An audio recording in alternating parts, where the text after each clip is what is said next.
ठाकुर जी मथुरा पहुंचे। मथुरा आकर के श्री ठाकुर जी ने कुबला पीड़ हाथी का वध किया।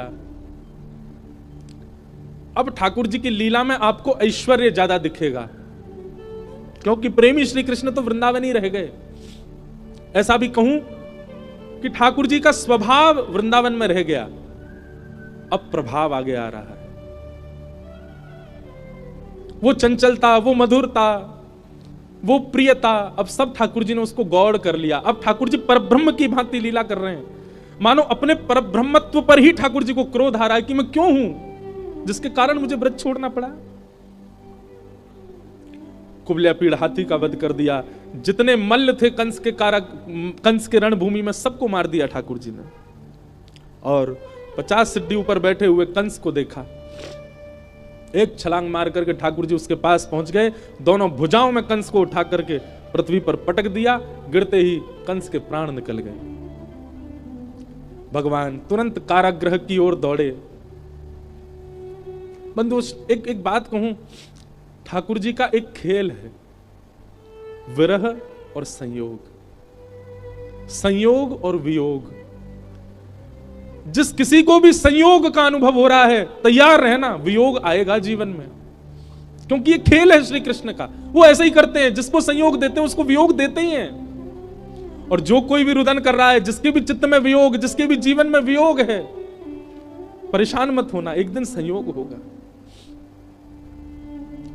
11 वर्ष 56 दिन पहले छोटी से एक दिना के ठाकुर जी मैया को छोड़ के चले गए, उनको वियोग दे दिया। कहां तो इतना बड़ा संयोग दिया कि उनके गर्भ से प्रकट हुए, और गर्भ से प्रकट होते इतना बड़ा वियोग दे दिया कि मैया रोती विलकती छोड़ गए। 11 वर्ष 56 दिन तक मैं किसका पक्ष लूं, यशोदा जी का या देवकी का? देवकी मैया रोज कारागृह में खिड़की पे खड़ी हो जाती है, ऊपर साधन नहीं है तो जबरदस्ती घड़े पे घड़ा रख के या कोई ऐसी व्यवस्था करके खिड़की के ऊपर खड़ी हो जाती है, और वहां से वृंदावन से आने वाले लोगों को बुलाती है। बोले सुनो, कहां ते आ रहे हो? बोले हम तो वृंदावन ते आ रहे हैं। अच्छा, तुमने वृंदावन में कछु देखो? अरे बड़ी सुंदर लता गुल्म, यमुना जी, ऐसी रेणु, ऐसी गैया, ऐसे गोपग्वाल। देवकी मैया बोले सबसे सुंदर कहा है वृंदावन में? मैया सबसे सुंदर तो यशोदा को लाला है। अरे मैया कैसो चले, कैसी बात बनावे, कैसे नैन मटकावे, वाके अंदर तो ऐसी सुगंधी आवे। अरे हम तो सांची पूछो, हम तो भैया देखवे जामे। द्वार वहीं खिड़की पे खड़ी खड़ी देवकी रुदन करती है। मैं कब देखूंगी अपने लाला को? काश इन्होंने यशोदा की लाला की जगह एक बार कह दिया हो तो देवकी को लाला। उनका विरह कम नहीं है। 11 वर्ष 56 दिन कहां ब्रजमंडल में इतना आनंद, इतना सुख, इतने उत्साह। कई लोग मुझे बोलते हैं ठाकुर जी क्यों, कितना बुरा किया ठाकुर जी ने ब्रजवासियों के साथ। ठाकुर जी को देवकी का विरह दिखाई दे रहा है। जहां लाखों नर नारी आनंद कर रहे थे, वहीं एक कारागृह में बैठकर के सिसक सिसक के रो रही है देवकी। पता चला जब देवकी को कि मेरे लाला ने गिरिराज जी उठाए हैं, 7 दिन तक अन्न जल नहीं पाया, केवल जल पी करके व्रत कर रही है कि मेरे लाला स्वस्थ रहे, मेरे लाला को कोई पीड़ा नहीं हो। जैसी पता चलती कोई राक्षस वृंदावन चलो गए है, देवी की मैया उसी समय तप में बैठ जाती। हे विधाता, आप जैसे कहेंगे वैसे जीवन जीऊंगी, पूरी युवावस्था मैंने जेल में निकाल दी, बस मेरे लाला को स्वस्थ रखी हूं, प्रसन्न रखी। आज 11 वर्ष 56 दिन बाद उस कारागृह में चंदन की सुगंधी आ रही है। उस कारागृह की ओर एक प्रकाश आ रहा है। जैसे देवकी मैया ने कारागृह के द्वार से झांक करके देखा, श्याम वर्ण है, मधुर कटाक्ष नेत्र हैं, अद्भुत अधरामृत है, घुंघराले केश हैं, सुंदर पटका डाले हैं श्री ठाकुर जी, त्रिभंग लली श्याम सुंदर, टेढ़ी सी चाल चलते हुए आ रहे हैं मैया की ओर। जैसे ही मैया ने देखा, देखते ही मैया तो न्योछावर हो गई लाला पे। मेरो कन्हैया आ गयो, मेरो लाला आ गयो। जेल के भीतर ही नृत्य करने लगी। ठाकुर जी दौड़े मैया के पास, ताला खोल के भीतर प्रवेश किया। मैया ने अपने अंक में भर लिया। 2 बार मूर्छित हो गई देवकी ठाकुर जी को अंक में भर के। ठाकुर जी ने बहुत स्नेह किया। मैया ने लाला को हाथ पकड़ लिया और पकड़ करके बोली, लाला अब तू नहीं जाएगा मुझे छोड़ के, कहीं नहीं जाएगा, कभी नहीं जाएगा, वचन दे मुझको, नहीं तो प्राण त्याग दूंगी। ठाकुर जी के चित्त में यशोदा का भी स्मरण होता है। देवकी मैया, मैया मैं तो वचन दे रहा हूं, अब नहीं जाऊंगा, अब तेरे पास आ गया, तेरे पास ही रहूंगा मैं। श्री कृष्ण का विरह कौन सुनाता है? श्री कृष्ण का विरह कौन गाता है? उनकी वेदना कौन समझ पाता है?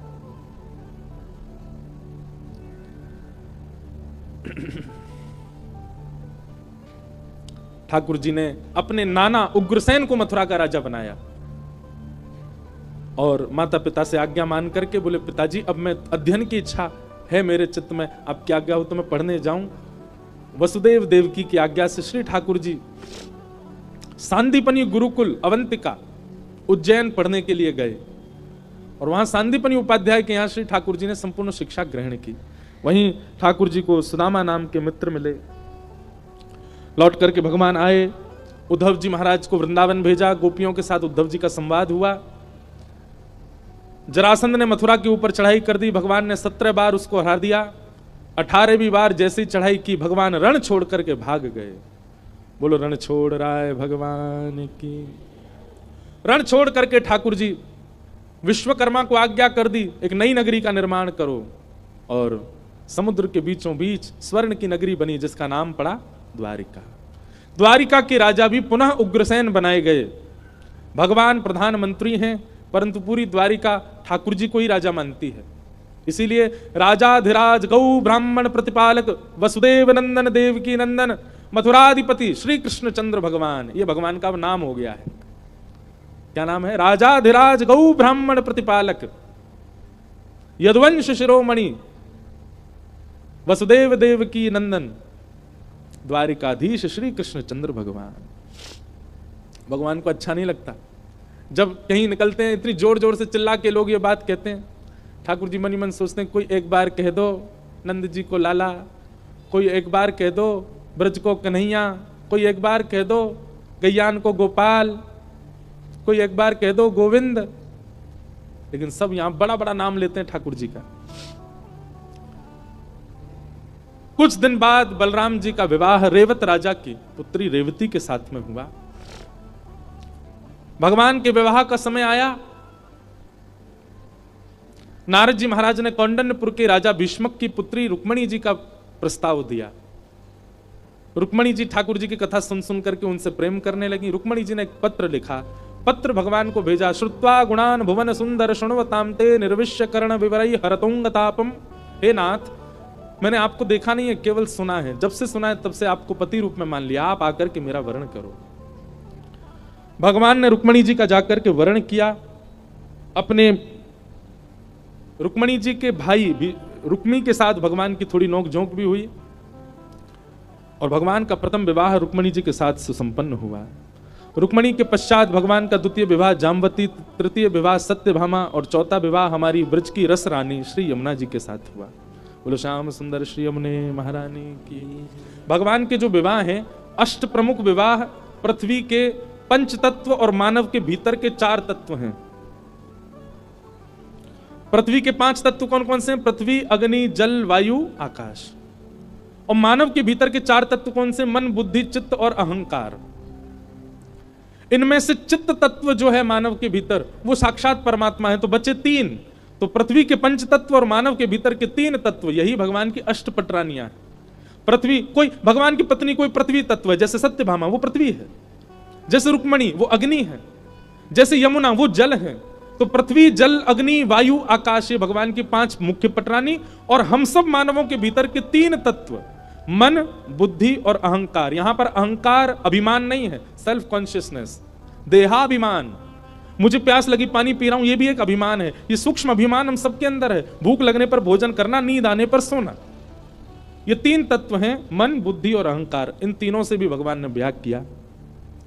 भौमासुर राजा के यहाँ 16,100 राजकुमारियां बंदी थी। भगवान ने उनको मुक्त किया।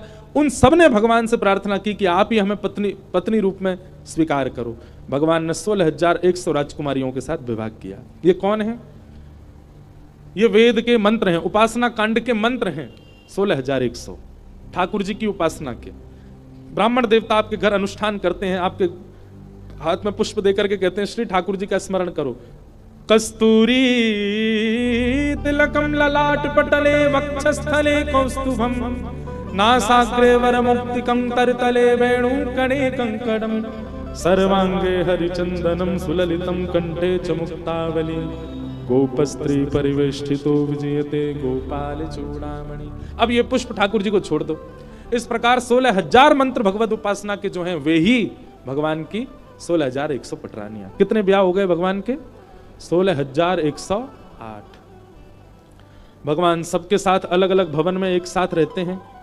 नारद जी को भगवान ने गृहचर्या दिखाई, भगवान की नित्यचर्या का दर्शन किया। जरासंध राजा के यहां जाकर के भगवान ने 20,000 राजकुमारों को मुक्त कराया। भीम के द्वारा जरासंध का वध करवाया। पांडवों का राजसूय यज्ञ था, उसमें ठाकुर जी पहुंचे, वहां जाकर के शिशुपाल का वध किया। भगवान अपने बालकों को ज्ञान उपदेश करते हैं, पर बालक नहीं मानते, और इसी बात से इन बालकों ने संतों का अपमान किया, जिसके कारण यदुवंश को मरने का श्राप मिला। भगवान बोले 5 गुण यदि आपके अंदर हैं, रूप, यौवन, संपत्ति, बहुसम्मान और कम आयु।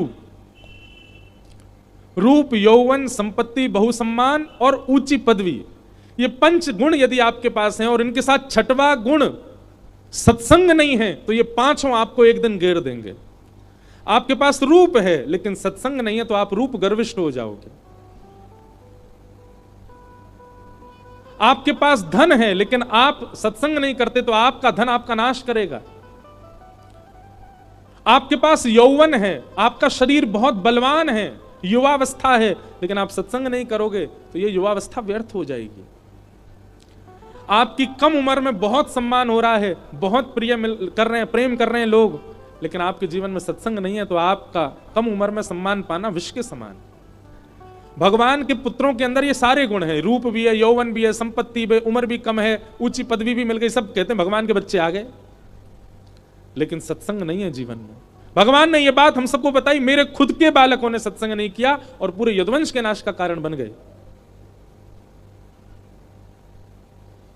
भगवान के प्रिय मित्र श्री सुदामा जी का चरित्र सुनाया गया।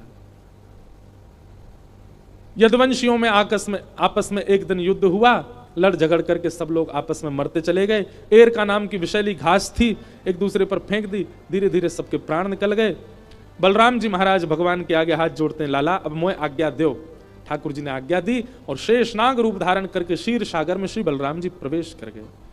भगवान वृक्ष के नीचे बैठे हैं, तभी एक भेलिया ने बाण मार दिया। भगवान ने कहा सब मेरी इच्छा से हो रहा है, तुम्हारी कोई गलती नहीं। पैर में बाण लगा। अपनी संपूर्ण लीला का चिंतन करके ठाकुर जी को लेने के लिए देवताओं ने विमान भेजा। भगवान ने उस भेलिया को विमान में भेज दिया, बोले जाओ।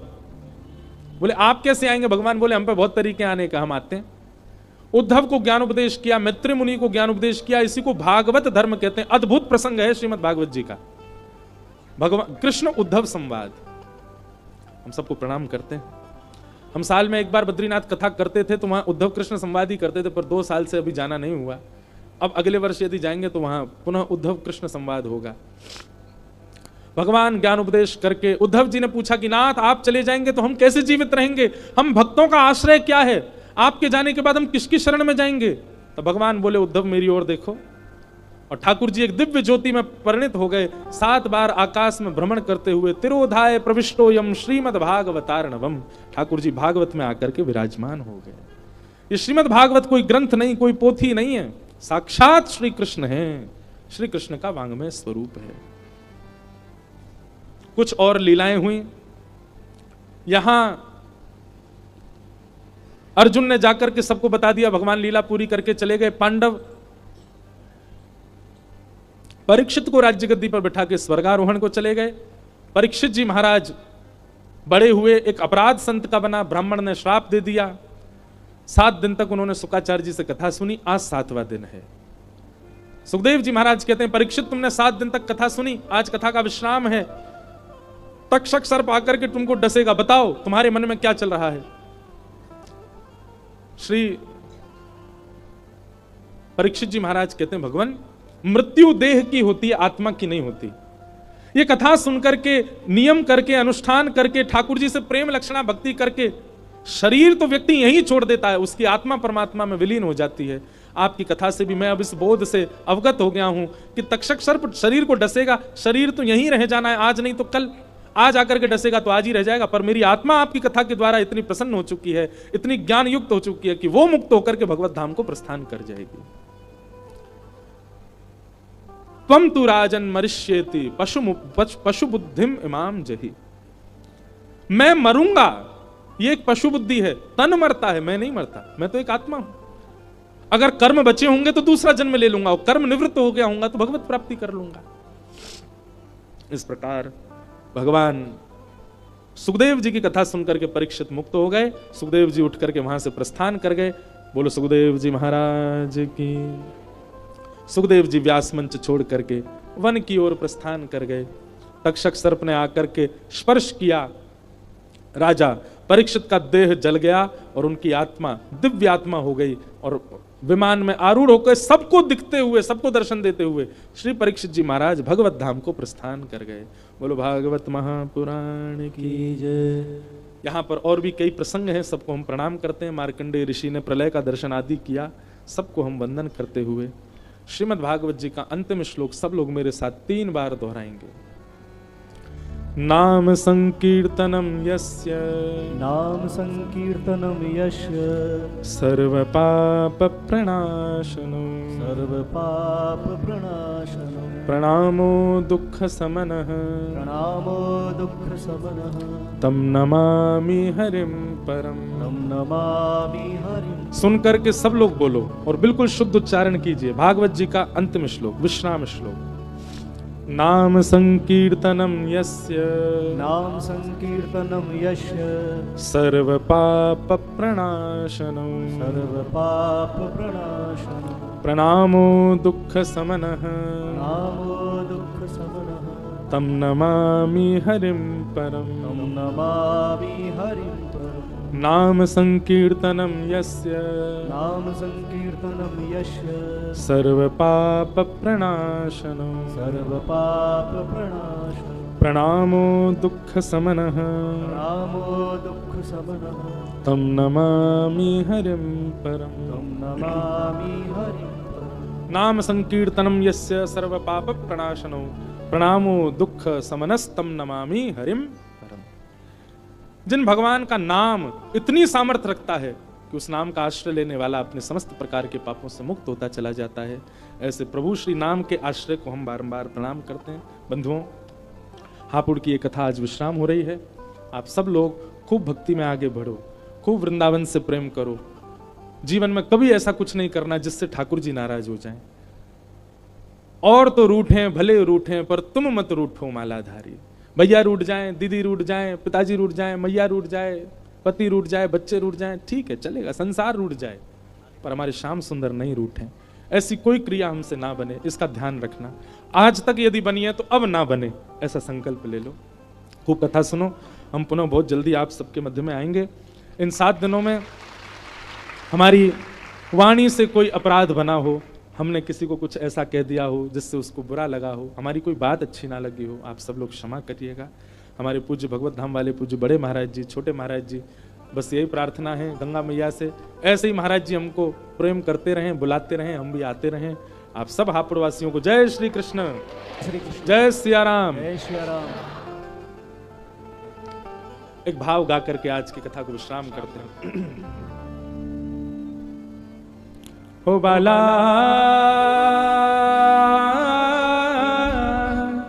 मैं बैरागन हूँगी, मैं बैरागन हूँगी, मैं बैरागन हूँगी, मैं बैरागन हूँगी, मैं बैरागन ओ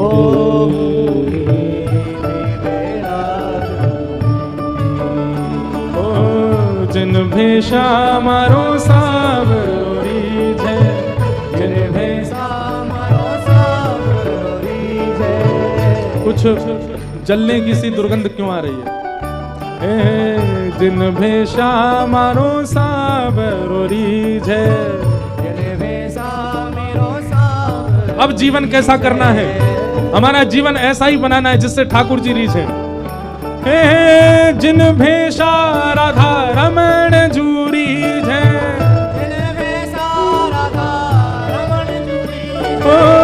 जिन भेषा राधा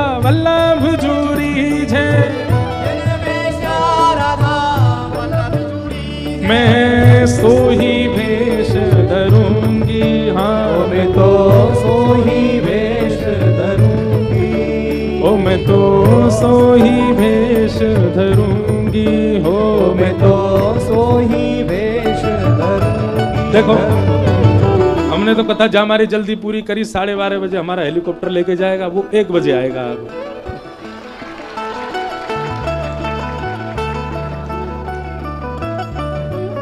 ओ बाला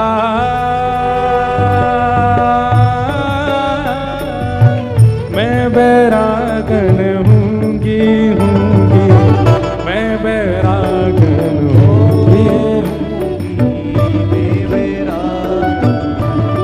सब लोग गाओ। प्राण हमारा वहाँ बसत है, प्राण हमारा प्राण हमारा वहाँ बसत है, प्राण हमारा ओ यहाँ तो खाली को, यहाँ तो खाली को। हापुड़ में तो आप सबका तन घूमता है, मन तो श्री वृंदावन में ही है सबन को, प्राण तो सबके वृंदावन में ही बस रहे हैं।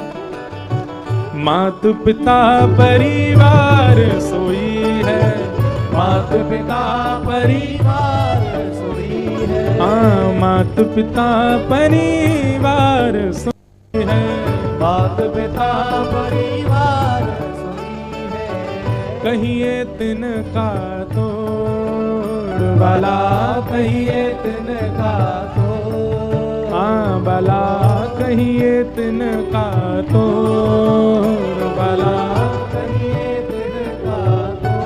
अरे हाँ मैं बैरागन होंगे, मैं बैरागन होंगे, मैं बैरागन होंगी होंगी, मैं बैरागन श्यामा हृदय कमल सो प्रगटो